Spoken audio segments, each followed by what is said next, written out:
Bonjour et bienvenue sur notre table ronde sur notre stand à la REF consacré aux perspectives pour les jeux en ligne après la loi Sren, puisque un certain nombre de régulations sont arrivées, de nouvelles lois, et donc où en est-on?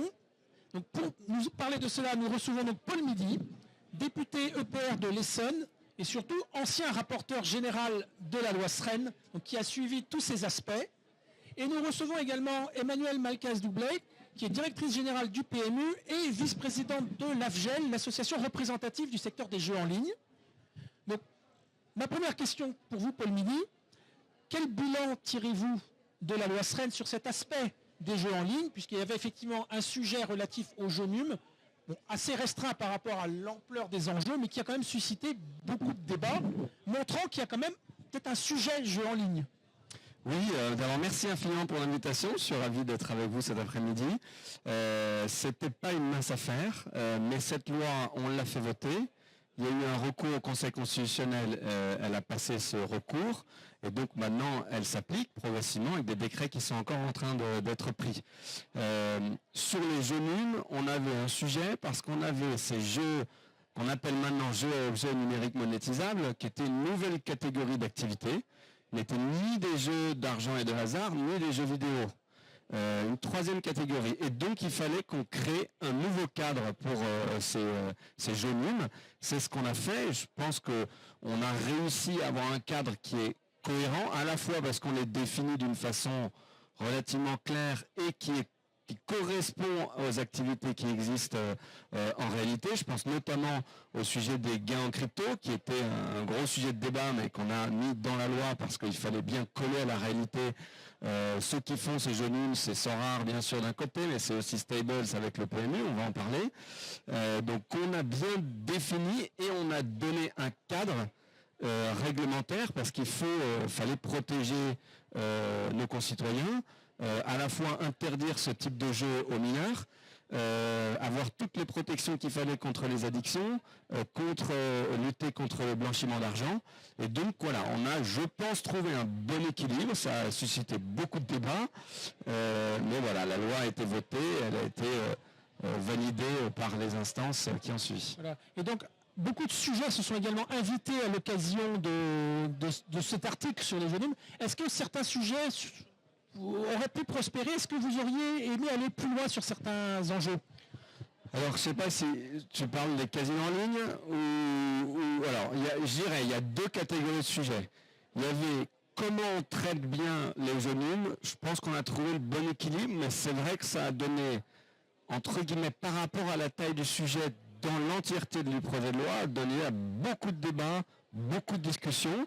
Mais je pense que l'atterrissage est bon. Alors moi je suis un peu subjectif parce que j'étais rapporteur général de la loi, donc c'était mon job de faire en sorte que l'atterrissage soit bon, mais je crois que c'est un bon atterrissage.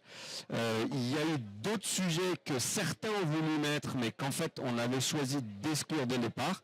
C'est le sujet des casinos en ligne, dont on a considéré que c'était un sujet qui n'avait pas de rapport direct et en tout cas qui n'était pas en lien direct avec cette loi numérique qui avait vocation à améliorer la sécurité et la régulation dans l'espace numérique, et que voilà, donc on a écarté assez vite ce sujet, mais qui est un vrai sujet et on va en parler peut-être ensemble. Donc vous, Emmanuelle Malcaz-Doublet, comment vous sortez de cette loi Sren? Est-ce que justement vous en êtes satisfaite et quels sont à la limite les prochains enjeux, les prochains sujets pour vous? Oui, alors déjà pour rejoindre ce que dit Paul, il faut qu'on évolue avec notre marché. Il y a des évolutions technologiques, donc il faut les réguler. Il faut réguler le marché des jeux NUM. Donc nous, effectivement, on a lancé une filiale qui s'appelle Stables autour des jeux numériques. Donc il fallait absolument réguler. Et je remercie Paul qui a fait un très bon travail avec ses équipes de bien comprendre que c'était pas simple, ce nouveau segment de marché. Et nous, on faisait partie des opérateurs qui étaient pour une régulation et notamment pour protéger les joueurs mineurs, mais même pas que. Pour protéger des sujets d'addiction, etc. Donc c'est important qu'il y ait une loi et on remercie pour le travail et l'excellent travail qui a été fait. Après, nous, en tant que directrice générale du PMU, je repositionne aussi ce sujet par rapport à l'ensemble, qui est pour nous, opérateurs de jeux d'argent, petit par rapport au marché du jeu d'argent qui est énorme. Et aujourd'hui, le marché du jeu d'argent, à peu près 10 milliards de ce qu'on appelle le produit brut des jeux, du chiffre d'affaires. Il y a aujourd'hui 2 milliards tu en as parlé des casinos en ligne, c'est colossal. Il faut savoir qu'aujourd'hui, il y a plus d'acteurs de jeux en ligne illégaux que légaux. C'est quand même, et on est le seul marché européen à ne pas avoir, enfin c'est pas nous, mais en tout cas l'État à pas avoir régulé ce marché. Donc moi forcément, comme pose la question de la régulation des jeux, et je pense que c'était une très bonne chose de ne pas tout mélanger, donc je pense qu'il fallait l'exclure de cette loi-là. En revanche, et là je parle aussi en tant que vice-présidente de l'ABGEN, parce que je vois l'équipe de l'ABGEN qui est là, mais c'est vraiment important qu'on s'occupe de ce sujet pour protéger les joueurs, parce que jeux responsables, etc., on est pleinement engagé, je pourrais vous parler des heures de tout ce qu'on fait au PMU, mais quand on sait qu'il y a autant de joueurs qui échappent à toute régulation, c'est un vrai sujet que ceux qui sont soumis à la régulation. Et d'ailleurs, pour l'État, c'est une vraie perte financière, et c'est normal, il y a une taxation importante sur les jeux d'argent. L'État ne touche rien, on ne protège pas les joueurs et il n'y a aucune règle. Faites le test, vous tapez jeu en ligne, vous tapez casino en ligne sur Google, vous pariez en 2 clics. C'est un marché colossal, c'est le marché qui a le plus augmenté ces dernières années. Donc je dis juste, il y a un sujet majeur qu'il ne fallait pas traiter via cette loi, mais qu'il faudra traiter à un moment ou à un autre. Voilà, et justement, donc Paul Midi, effectivement, vous avez vu l'ampleur du sujet. Si jamais, souhaitez-vous déjà qu'il soit traité, et si oui, quelles sont un peu vos orientations, vos lignes de force sur ce sujet et à la limite, les casinos en ligne n'étant qu'un des enjeux du jeu illégal. C'est-à-dire que ça ne se limite pas à ça, même si effectivement c'est la partie la plus visible, parce qu'ayant fait l'objet d'un certain lobbying, on va dire. Donc comment vous vous positionnez par rapport à ces questions? Alors je refais un tout petit peu le fil, parce que c'est important, surtout dans ces temps où les différentes majorités bougent, de bien refaire le fil de la réflexion. Et je reprends la réflexion du gouvernement précédent, notre ancienne majorité, qui a demandé à l'ANJ de faire une étude sur ces jeux illégaux, cette offre illégale qui est accessible aux concitoyens français. Qu'est-ce qu'elle dit cette étude, puisqu'elle a été rendue? C'est qu'il y a en gros autour de 1 milliard d'euros de produits bruts qui échappent à un cadre légal. C'est à peu près un tiers des joueurs français qui y ont joué ou ont utilisé une offre illégale régulièrement. Et en termes de marché, c'est 5 à 10%, 5 à 11% du marché global. En ordre de grandeur, les chiffres ne sont pas tous les mêmes en fonction des sources, mais globalement, voilà, on a à peu près une idée de ce à quoi ça ressemble. Donc c'est beaucoup et on ne peut pas ne pas regarder ça. Et le gouvernement avait dit, on demande à l'ANJ de faire une étude et puis on verra après. L'ANJ, qu'est-ce qu'elle dit? Elle dit, il y a déjà des mesures opérationnelles qu'on peut prendre sans changement de loi pour lutter contre cette offre illégale. Je mentionne quelque chose qu'on a d'ailleurs mis dans la loi numérique, mais sur la partie pornographie, mais c'est donner à une autorité administrative indépendante la capacité de bloquer des sites. Et l'ANJ a cette capacité et elle l'a utilisée en bloquant 10 fois plus de sites que dans les 10 dernières années grâce à cette nouvelle capacité. Voilà, c'est un élément. Il y a des choses qu'on peut faire. Et en fait, elle a commencé à regarder l'intérêt de rendre légale une offre et de bien l'encadrer, avec un bilan Kelpro qui est présenté, qui est mitigé. C'est-à-dire qu'il y a des pays dans lesquels ça marche, il y a des pays dans lesquels ça n'a pas marché tant que ça, parce que beaucoup de joueurs ont gardé leur utilisation des sites illégaux, malgré le fait qu'il y ait l'existence d'une offre légale, parce qu'évidemment sur cette offre légale, si elle devait exister, on mettrait des contraintes sur les mineurs, sur l'identité, sur l'addiction, etc. Donc c'est toujours plus simple de faire un truc qui est illégal que de faire un truc illégal. Donc voilà l'état de la réflexion. Maintenant, je fais un petit point sur la situation politique que tout le monde connaît, c'est qu'il faut qu'on construise une majorité, une coalition. Et dans ces débuts de programme de coalition, il y a des pactes législatifs, il y a des programmes. Ce sujet-là n'a pas été mis. Il n'apparaît pas. Donc aujourd'hui, il est priorité 2 dans l'agenda politique des prochaines semaines, des prochains mois. Ça, c'est la situation, et je veux dire, quelle que soit un peu la coalition qui sera construite. Par contre, le nouveau monde dans lequel on entre, où les choses, on doit apprendre à faire des coalitions sujet par sujet, et c'est plus une majorité qui décide tout d'un coup, et donc en fait le ministre en charge qui décide, ou le Premier ministre, mais un travail qui se fait beaucoup plus au Parlement par des coalitions qui seront peut-être diverses. redonne entre guillemets une chance à des sujets qui peut-être ne sont pas priorisés dans les pactes législatifs ou dans les coalitions, mais pour aller trouver des majorités et se faire. Donc si les acteurs de la place le demandent, si on arrive à avoir une bonne discussion et que les parlementaires veulent se saisir du sujet, là où dans le monde d'avant, majorité absolue, si le gouvernement ne voulait pas entendre parler, ça n'existait pas, là, via le Parlement, on peut imaginer qu'il se passe quelque chose. Voilà. Mais il faut qu'il y ait cette envie collective. Et donc Emmanuel Malcas-Doublet, est-ce que cette envie existe chez vous ? Bien sûr qu'elle existe chez nous, vous vous en doutez. Pour rebondir sur ce que tu dis, Paul, oui, peut-être qu'il resterait un peu d'illégal, mais c'est un marché qui existe, il y aurait forcément une partie qui passerait en légal. Donc c'est pas comme si on voulait créer un nouveau marché. Le marché, il existe, on dit juste essayons de le réguler un maximum, même si c'est difficile d'interdire tout type de site. Nous, bien évidemment, on a envie que ça bouge, mais moi je reste optimiste, je suis de nature optimiste, mais je crois à ce que disait Paul, parce que je pense que via le Parlement, on peut faire passer des choses sur des lois de bon sens. Là, en l'occurrence, c'est du bon sens. Donc voilà, il faudra qu'on s'adapte en fonction de la nouvelle majorité, du nouveau gouvernement, mais je pense qu'on a une fenêtre, en tout cas c'est ce qu'on défendra à la GEL, de réguler ce marché-là.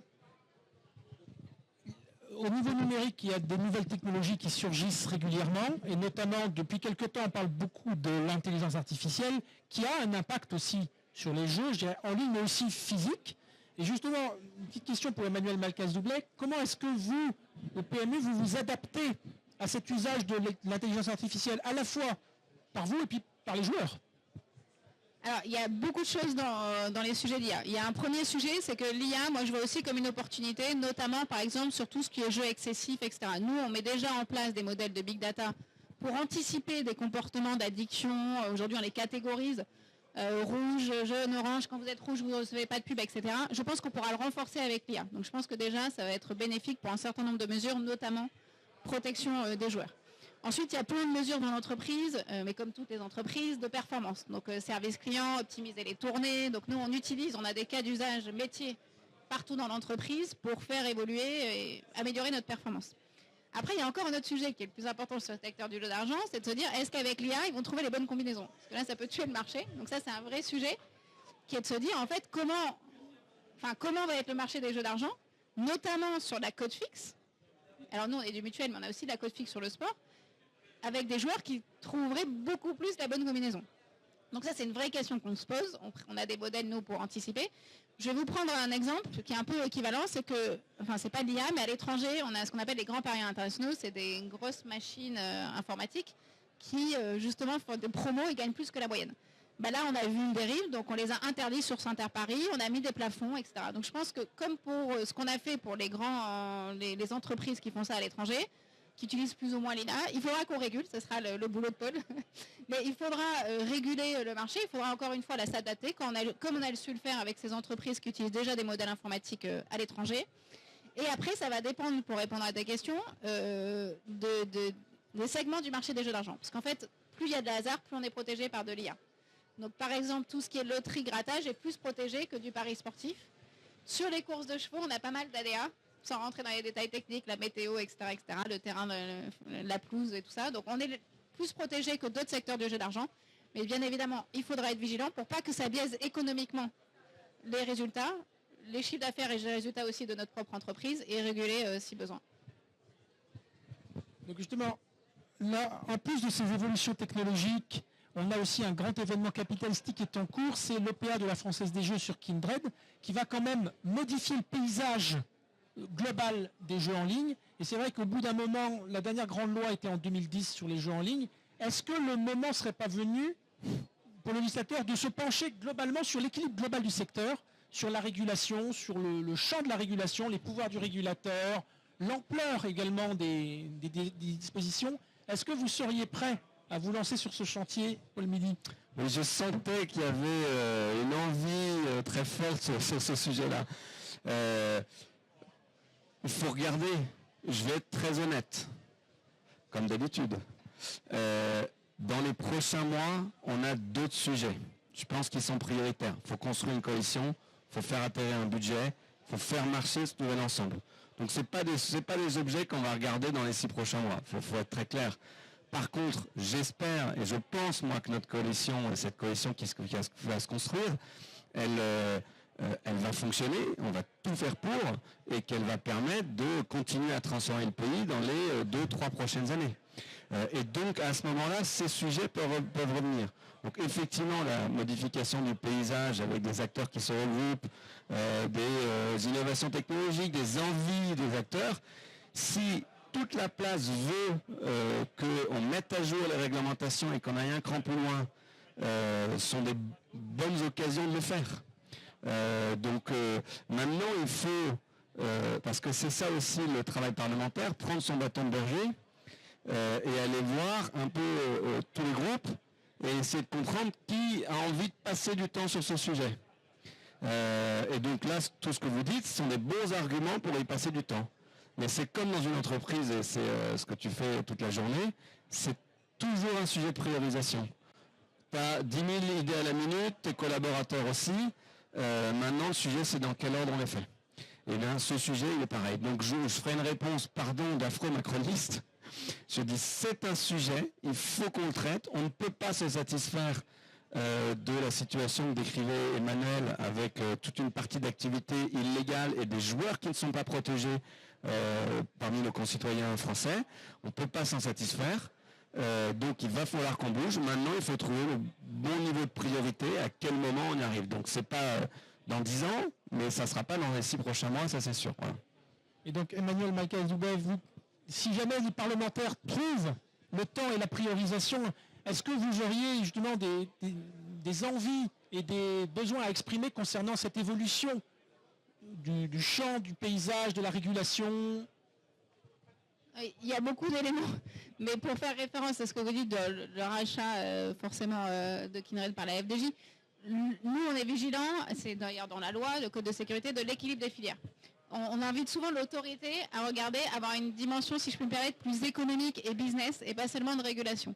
Donc la question qui se pose, c'est la structure économique du marché, avec un acteur qui domine largement le marché, qui dominera encore plus largement le marché. Être vigilant sur le fait que la situation en monopole ne bénéficie pas aux activités en concurrence. Donc voilà, c'est vraiment les équilibres de marché d'un point de vue économique. Moi, c'est ça que vraiment, le message que je veux faire passer, c'est qu'il faut qu'on soit aussi dans une dimension business et économique. Après, j'entends bien sûr ce que dit Paul. Je sais que Paul est maintenant passionné des activités de jeu, donc je lui rappellerai que même sans être priorité 1, il faudra qu'on s'en occupe à un moment, parce que je pense qu'il y a des sujets plus larges, je suis rentrée dans le détail de tout, de comment on structure le marché d'un point de vue économique et en termes de régulation et de protection des joueurs, mais les deux sont liés, et parfois je trouve qu'on oublie un peu la dimension économique et régulation économique de ce marché. Oui, je rajoute un petit point là-dessus, parce que complètement d'accord. Pour faire émerger un sujet, mais c'est notre boulot collectif, hein, donc je n'apprends rien à personne, mais ici, il faut qu'on propose un projet qui soit suffisamment attractif dans l'impact que ce projet peut avoir pour justement devenir prioritaire. Donc il y a évidemment la protection des joueurs, c'est un sujet important. Il y a les recettes que l'État n'a pas par cet état de fait. C'est un sujet qui est important et là qui est un sujet dans quelques semaines, donc on peut poser des graines. Et puis moi ce qui me tient aussi très à cœur, c'est le développement économique de nouvelles filières, d'entreprises innovantes et la création d'emplois. C'est aussi pour ça qu'on a passé un peu de temps sur les genoux, mais alors là on avait presque entre guillemets un problème concret à régler, donc on l'a réglé. Mais ce qui nous a motivés pour aller loin et y mettre de l'énergie sur le sujet des jeux et objets numériques modélisables, c'est que derrière il y a des entreprises, des emplois qui vont être créés, on a des leaders mondiaux qui sont en plein développement, et donc ça c'est un élément de plus qui rend le sujet attractif, utile. Donc voilà, il faut... merci. Je rebondis sur ce que dit Paul, parce que tu as raison sur la nouvelle technologie, mais je me permets, alors là je prends la casquette PMU, mais le PMU c'est 835 millions de résultats qu'on reverse à la filière, hein. Donc c'est 60 000 emplois directs, indirects, c'est toute la filière agricole des courses. Si vous n'avez plus de PMU, vous n'avez plus de courses hippiques. C'est plus quand même que le budget d'export, toi qui connais bien les chiffres et les budgets. Et par ailleurs, on reverse 800 millions d'impôts à l'État, donc c'est 1,6 milliard entre ce que... Voilà. Et je dis juste, il y a effectivement accompagné les secteurs à venir, il y a aussi bien préservé la concurrence et le fait que le PMU peut aussi garder sa position et investir pour préparer l'avenir. Donc il y a les deux, je suis d'accord et je suis la première à promouvoir la technologie et les avancées, mais il faut aussi pas entre guillemets, perdre les équilibres au détriment d'acteurs qui ont des rôles dans la société d'un point de vue économique et sociétal, notamment avec nos 14 000 barres PMU. Donc un texte qui devrait quand même arriver prochainement, finalement. On va pas lâcher Paul, mais... Mais oui, effectivement, quand la coalition sera là, on aura l'occasion d'en rediscuter. Vous avez bien entendu le message. C'est que, non mais blague à part, moi je pousse toujours les acteurs à bien travailler entre eux. Le plus, c'est ce que disait, Yael Braun-Pivet, notre président de l'Assemblée nationale, dans son discours il y a 1 ou 2 heures. La coalition, c'est pas qu'au Parlement que ça doit se faire.